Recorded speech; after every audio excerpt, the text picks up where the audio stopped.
AI in You, ChatGPT helps author win literary prize, Taylor Swift isn't pitching cookware. Get up to speed on the rapidly evolving world of AI with our roundup of the week's developments.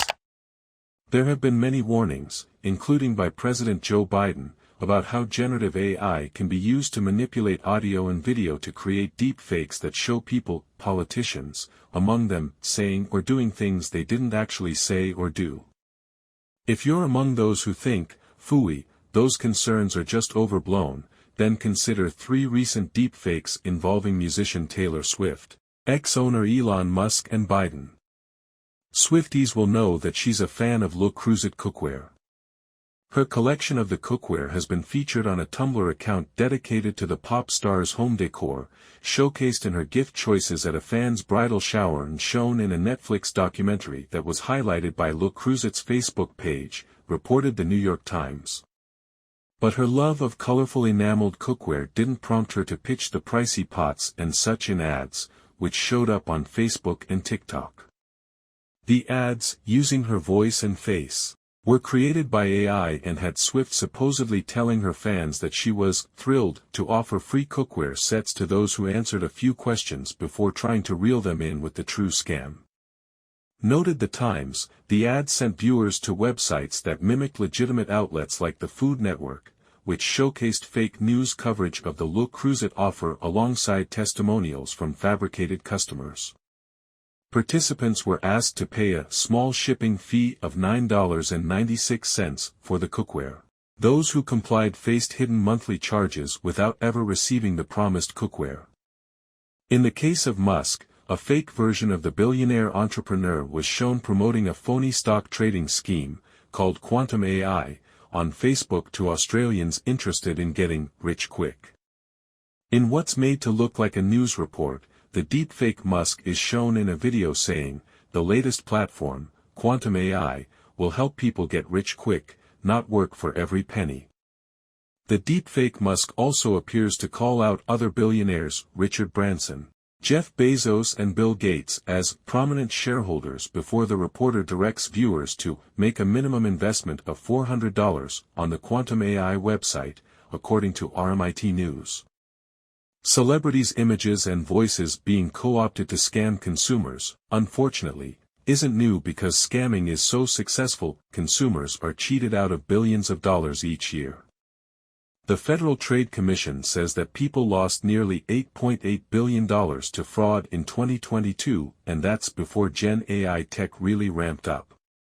Beyond Swift and Musk, scammers have copied celebrity chef Gordon Ramsay as part of an identity theft scheme, created a fake Oprah Winfrey to pitch keto gummy bear supplements and generated a fake Tom Hanks touting dental plans. But Gen AI tech, including text-to-video and text-to-audio converters, makes it much easier for scammers to quickly create seemingly real-looking deepfakes. The Better Business Bureau issued a warning in April 2023, telling consumers to be on guard when it came to celebrity endorsements since ever-improving AI technology makes these phony endorsements are more convincing. Many of these celebrity deepfakes proliferate on social media sites, the BBB said, so be aware. The Bureau invites consumers to file a report here if you've been scammed or targeted by a scam. As far as elections go, the New Hampshire Department of Justice issued an advisory a day ahead of that state's primary January 23 after someone sent out a robocall pretending to be voiced by Biden that encouraged people not to vote in the New Hampshire presidential primary. The scammer then told people who got the robocall to call the number belonging to the scammer if they wanted to be removed from the calling list, so then you could be added to their list for future disinformation and scams, I guess. The Attorney General's office for the state called the robocall an attempt to suppress New Hampshire voters, which it is. It's only funny until someone loses a democracy. Here are the other doings in AI worth your attention. AI won't steal all the jobs because the ROI isn't there yet. In the latest study of how AI may or may not affect the future of work, researchers at the Massachusetts Institute of Technology's Computer Science and Artificial Intelligence Laboratory said that it's not cost-effective to replace humans with AI across a variety of industries, at least not yet.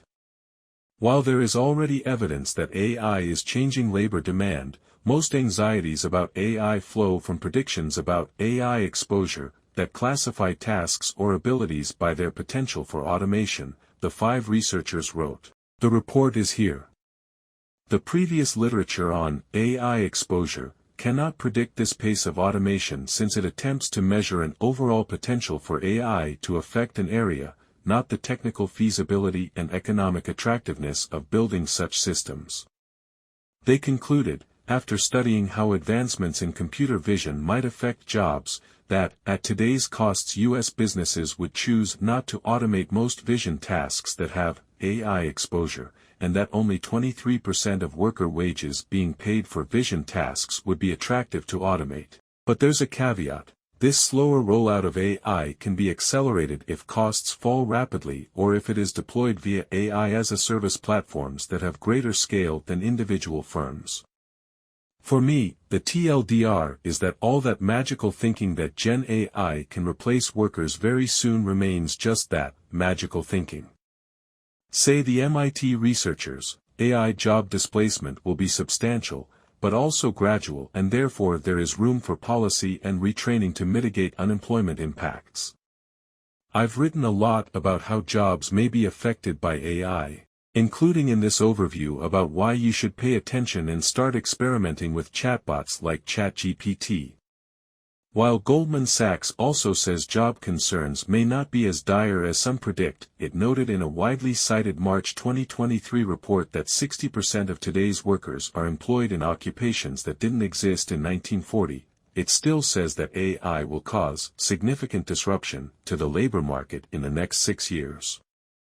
Mark Zuckerberg makes the pitch for open-source AI models. CEO Mark Zuckerberg shared his thoughts with tech insider site The Verge on Meta's investment in AI and why he thinks other companies should also open-source their tech as his company did with its Llama large language model. The conversation centered on building an artificial general intelligence, a system capable of handling any task that a human can do and possibly doing those tasks better. That's different from generative AI. See definitions below. On defining AGI, I don't have a one-sentence, pithy definition. You can quibble about if general intelligence is akin to human-level intelligence, or is it like human plus, or is it some far-future super-intelligence.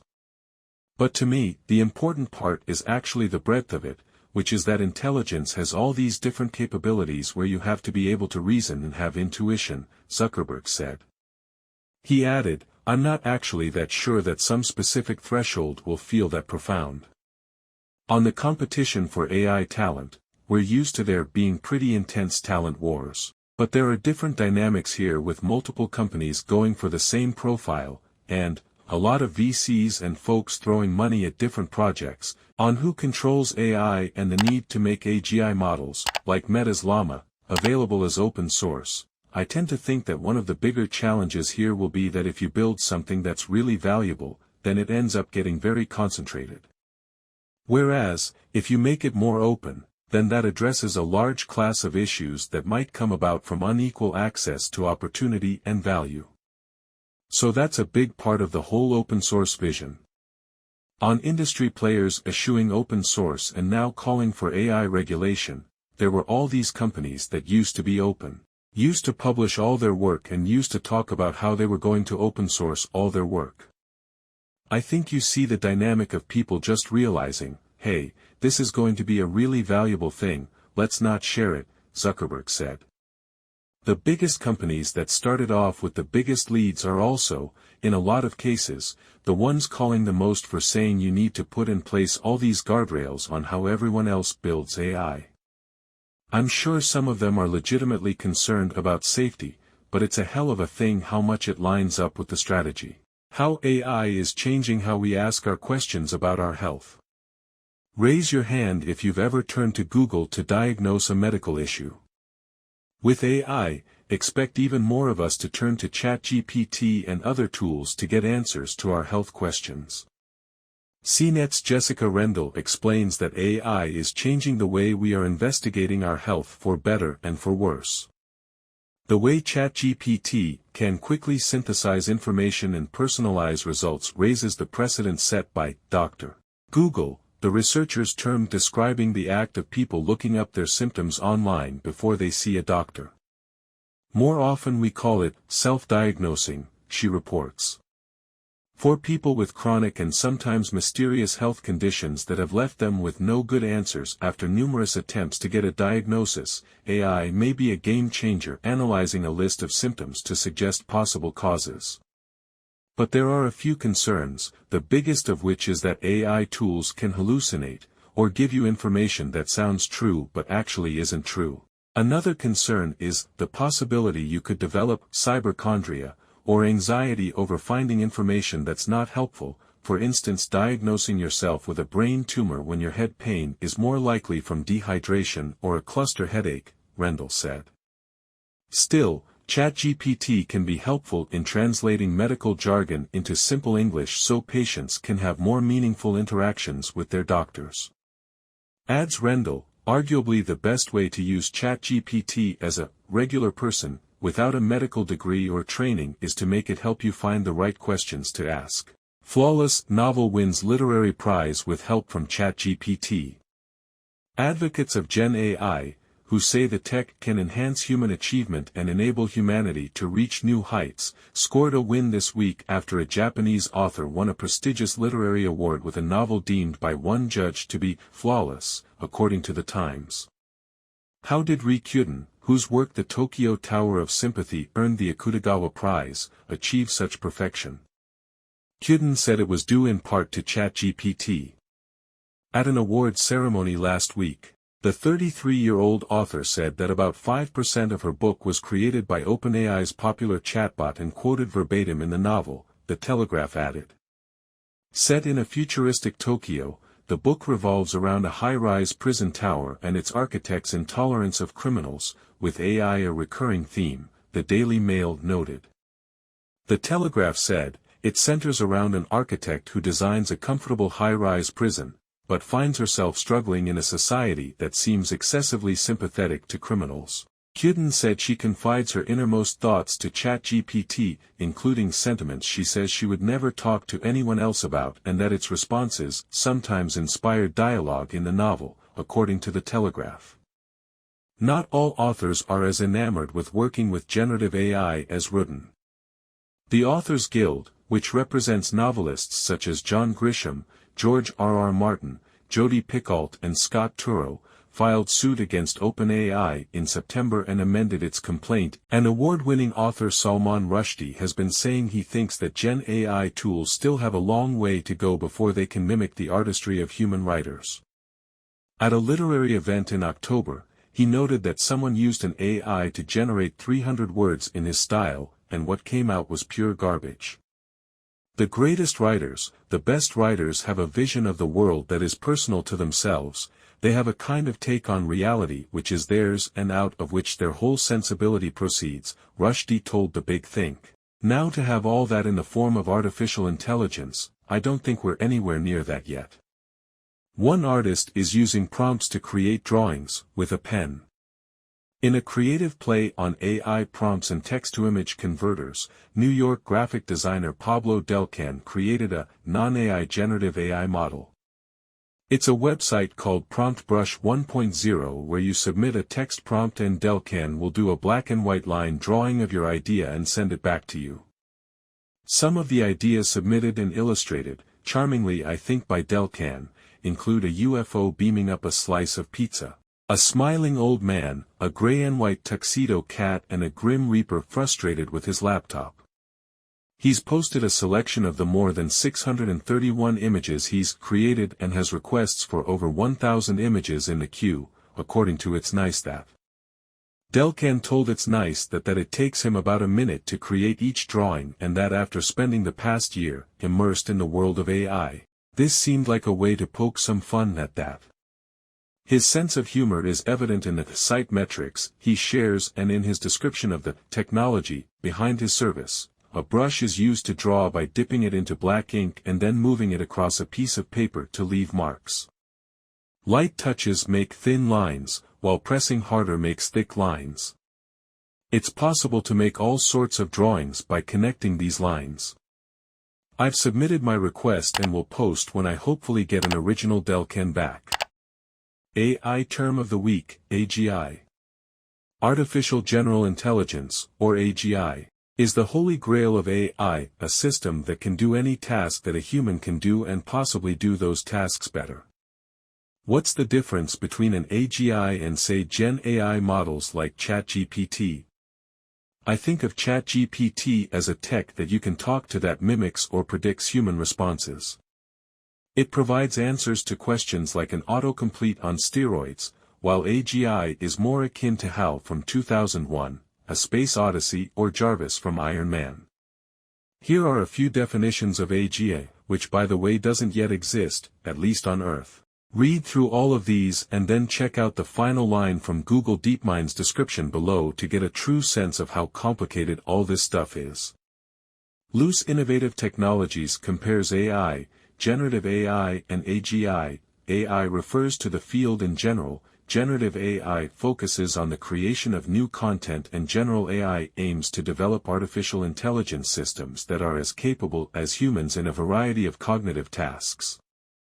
General AI, also known as AGI, Artificial General Intelligence, or ASI, Artificial Super General Intelligence, is a long-term goal and has not been fully achieved.